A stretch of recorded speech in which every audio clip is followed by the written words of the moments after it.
Just checking, these are the Misers. These are the 200 watt lights that we use. We normally use these lights for like fireplaces, you know, just put a bit of red in there, or we may just use it just to bleed a bit of light onto a face which is walking into a certain shot. One of the bulbs has gone on, I can't remember which one it was. The trouble is I've not had time to change any of them, so Wigan's just going to look through now. And I'll just take you to our kit room. I'll show you where our kit room is. These are all the lights, this is all the lights we've got. This is what we all set up yesterday. We've got the dimmers, these are the cable bags, we've got all the coloured gels that give you all the different light effects.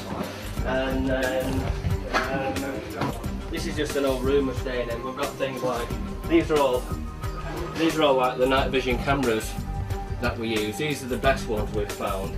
And then we've got these other cameras. As you can see, they're all labelled up in a certain order.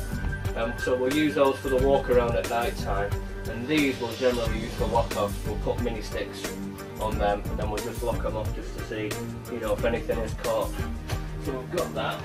We've got the monitor, and then we've just got all the other things like batteries, chargers, and this is Kieran's thermal gun. Well, it's not actually Kieran's, it's actually Carl's, and this is what Kieran uses, you know, in night time, and he often uses it on the lives as well. So if you've often wondered what it is he's holding in his hand, this is it. I think, if we start with the stable block,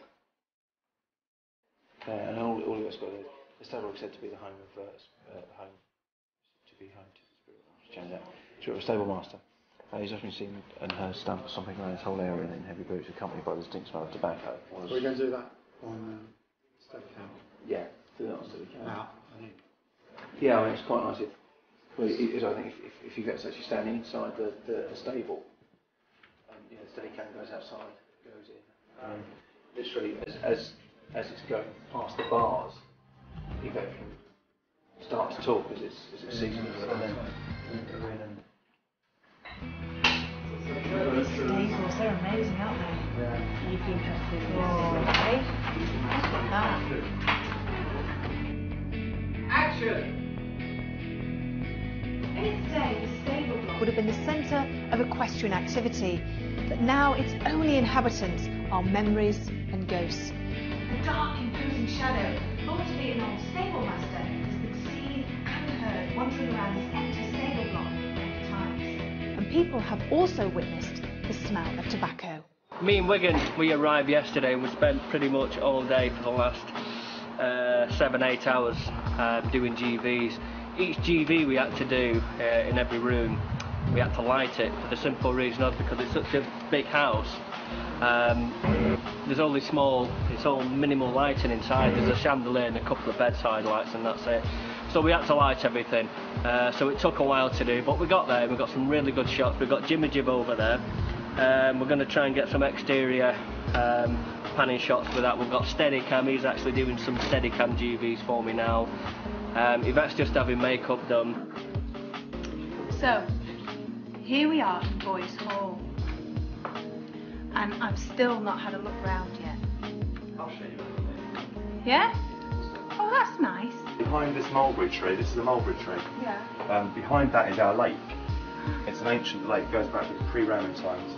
And that also, we believe, has got 3 ghosts around it. Really? Have you seen anything? No, but you can sense it when you're walking around. I walk my dogs around it sometimes, and it just feels very, very eerie, especially around the far side where there's a great big oak tree. This is where the monk appeared in painting at this window. I'll show you in the next room where the painting is. But in here, that's the paneling where I get all the rapping and the scratching behind my head.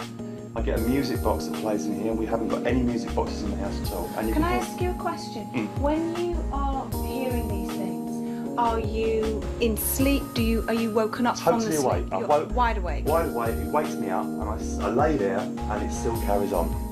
Doesn't stop. That's interesting. Yeah. That is interesting. And the music box in this room. And I've also had a child, I think it's a child, running down the landing when I've been in the house on my own, throwing their whole body weight into the bedroom door. and the whole door just bangs and shakes. How do you know it's a child? Just because of the feet? The feet, really fast pattering, you know, and it just seems like a child to me. Yeah, yeah. I don't think it could be anything else. Aren't you scared? When the body went into the door, I was laying in bed and I really did just pull the blanket over my face because that really scared me. But the scratching and the tapping, I just find it annoying. It wakes me up. This is haunted, we've been told, by a lady called the Lavender Lady. And the previous owners had a mother-in-law that stayed here once, and at 3 o'clock in the morning was pushed out of bed. She got in her car and she went away. Apparently she never came back to the house. She was so scared. My brother came 2 Christmases ago and he said, if I'm staying over Christmas, please don't put me in a haunted room. This is the only room we had left. We had every room with friends and family. So I just said it's not haunted. Yeah. He's got sleep apnea, so he has to sleep on with a breathing machine. And next morning he had a fantastic night's sleep, best he's ever had, and he said he felt as he was going to sleep as someone was stroking the back of his head. And that's the other thing we'd heard, that if she does like you, she'll stroke the back of your head or hold your shoulders. I'm in the main bedroom at Boys Hall, and while the rest of the crew are off filming elsewhere, I'm going to set up a couple of experiments focused in this room. There's 2 things that interest me. Number 1 is the hearing of what sounds like a children's music box playing, and then the catch actually going as though it's being closed. But there isn't a music box in here, and supposedly people that are in this room, and Lloyd certainly can attest to that, it sounds as though the music is coming from within here, and then stuff after that is a bit sketchy, but he says that he then hears almost as though a child is running down the corridor and slamming hard against the door. But that's a bit sketchy because, you know, I've heard him tell the story a couple of times, and there are few inconsistencies in that part of the story. But still, that's an auditory phenomena that I can pick up with the MP3 recorder and also the sound, the mics on the cameras. The other thing that's of interest is this window here. It looks quite innocuous at the moment, but there's a picture associated with this place, which is in the room next door, which I can show you quickly. So, this is a picture that the artist painted without any knowledge of the supposed haunting of this particular room, which is the main bedroom where we just were, the haunting by a monk. And supposedly this is the figure of a monk. Now what I'm going to do is take a couple of digital photos from inside the main bedroom and also from outside, film from within inside, focus out the window and also outside. And that's what I'll do because I'm trying to, I guess, prove the phenomena or capture the phenomena. From my perspective though, what you are looking at is its light reflection on that window. It's random patterns, and you're reading something into it, something that psychologists call pareidolia. We're finding some sort of pattern in randomness. Yeah, that's the only way to do it, isn't it? Just trying to get the dining room lit, so the background's lovely. If you have a look round. We decided to bring the blondes that we showed you earlier on. We're ditching them now because they're really not making any difference. So it's easier just to use one of these 800 watt jobbies and just bleed a bit of light on that table. Isn't that right, Jack? Absolutely. I wonder if we could light the candles. I'm asking for a close-up of Kieran. I just want to see that Kieran looks fine. A closer up. At the moment he's suffering really, really bad dry skin, and it's back into, he lives in France now, so he's back into on the plane, it's different climate, so we're having a bit of trouble with his skin. Yeah, he's fine. Does he look okay to you? And action. Now for me this is a really exciting location because it's somebody's home. And we don't really get the chance that often to do an investigation in someone's home, do we? So how do you feel about that? Well, I'm equally excited about this place because it is a veritable museum of phenomena. There's so many different things that have happened here. It's just such an exciting place and it holds a lot of potential. That's brilliant. Let's go and have some lunch. So hungry. Oh my God, I'm so hungry. I don't know what's up with me. Why am I so hungry? So hungry. Have I said I'm hungry? I've just been upstairs to the main bedroom to take down the experiment that was up there, the 3 experiments, and to look back at the footage and listen if there's anything interesting. The only thing is some unusual orb activity.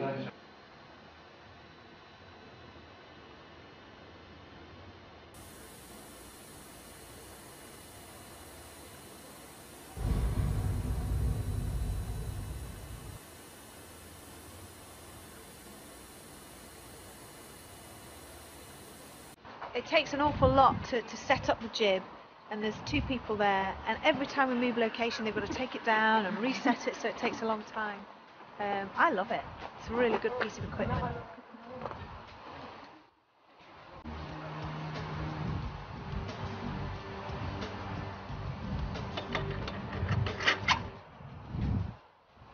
Cool. Everyone happy? I'm rolling. Quiet, please. Quiet, please. Action.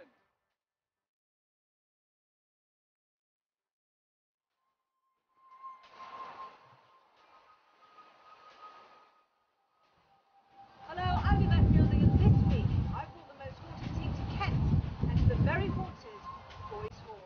Coming 3, 2, 1.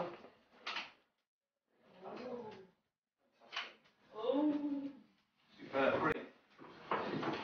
What are you boys getting up to then? And action. There is a tragic story that is said to be the basis of one particular haunting that echoes through the hall. After being seduced by an Irish dandy, Ellen Scott's fiancé, William Boys, attacked and murdered the would-be suitor in a fit of jealousy. Being totally unaware of this tragic act, Ellen finally agreed to marry William. The newlyweds left Boys Hall, not to return for almost 9 years. It was upon Ellen's return that our story takes a gruesome twist. It is said that something or someone encouraged her to look under the floorboards in the lumber room. As the wooden boards were lifted, the skeleton of a lady dressed in the Irishman's clothing became visible. It was Tracy. It was clear that the 2 women were lovers. As the skull was lifted from the body, a bullet fell to the floor.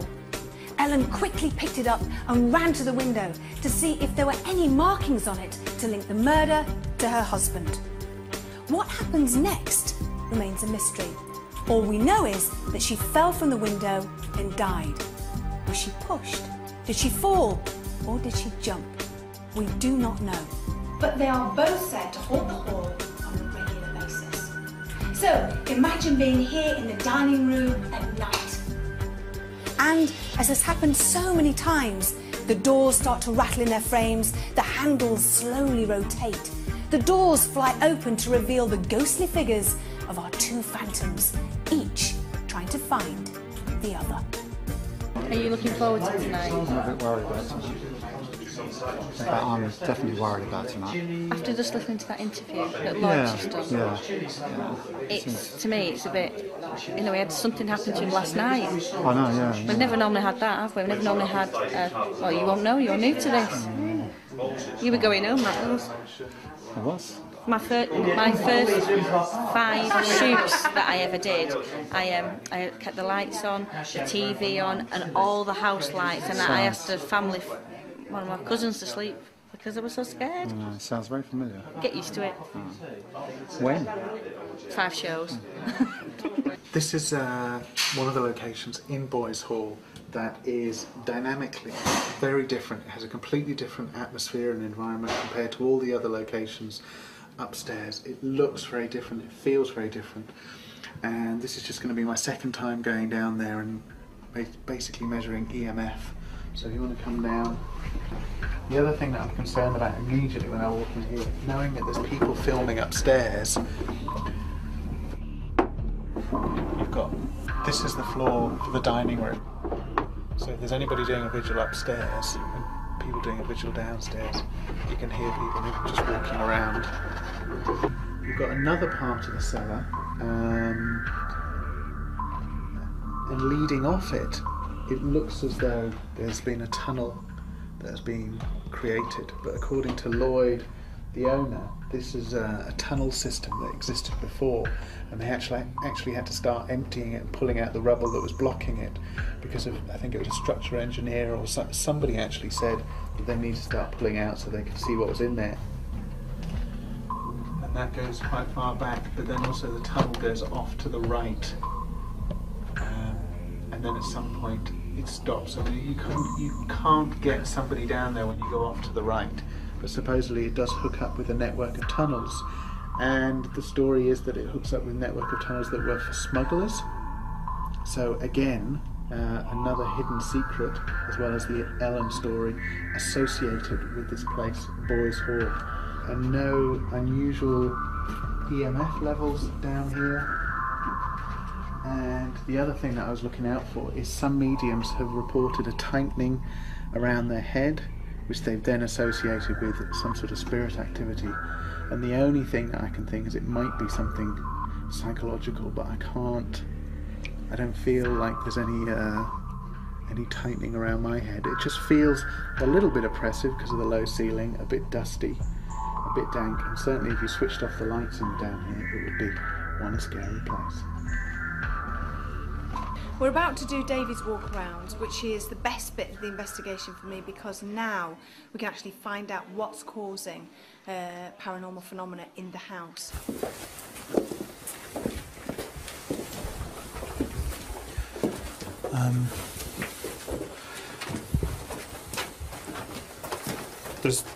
You're going to get noise down here you're going to get noise of residuals, aren't you? You know it's a cellar, so you know there's people are going to be moving up and down. But I want to particularly run up and down here. I mean, I guess at some point deliveries come in here, so it's almost like someone's running up and down here, delivering stuff. But there's a Moonfleet moment about it.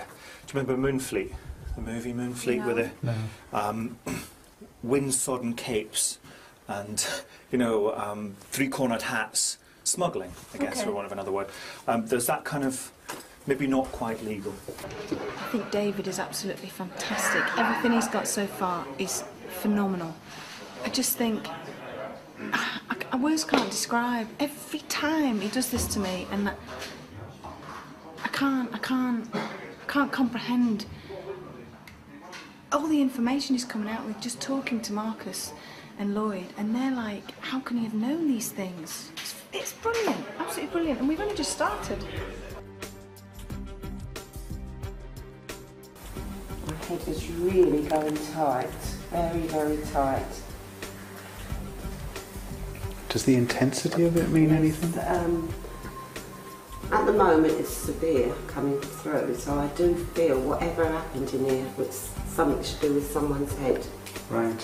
Whether it was a horse to kick someone or whether someone actually bashed someone's head, that part I'm not picking up at the moment. Right.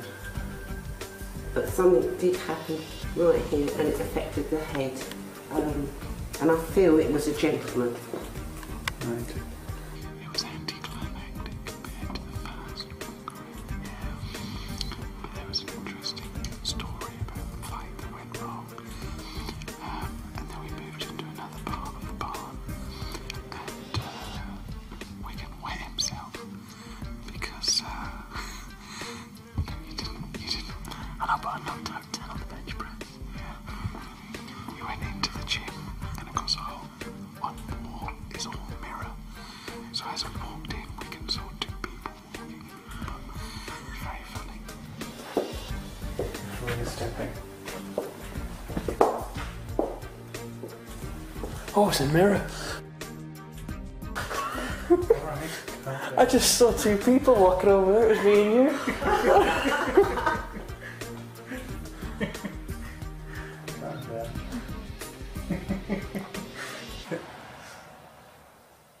Fantastic location. For me, the highlight is the coin, because for me it breaks the pattern of little pebbles and little rocks, which for me, I don't understand the logic behind them, whether it's attention getting or an aggressive act, I'm not sure, but for Yvette to call out to request something personal to be thrown back, I think is quite impressive. Or was it you that...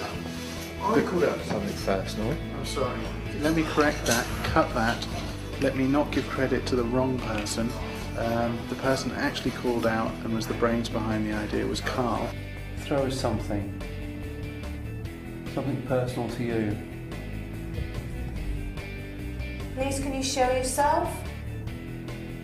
Rattle the doors. What the hell was that? At this stage, we don't know it's a genuine coin, we don't know the age of the coin, we don't know the source of it, and this for me is great. I really am excited by this because it's an unusual object, it's not a pebble, it's not a rock, and it's now become a little bit of a detective story for Carl to go away, get in touch with a coin expert and find out the origins of this, and I just think it's fascinating. This is all the gear in the back of the van. We're just putting it all away. Everything is in here. Everything that we've got is all in here now, so I take all the equipment, so that's about it really, yeah? Well, that's it. An amazing night here at Boys Hall. A very active place.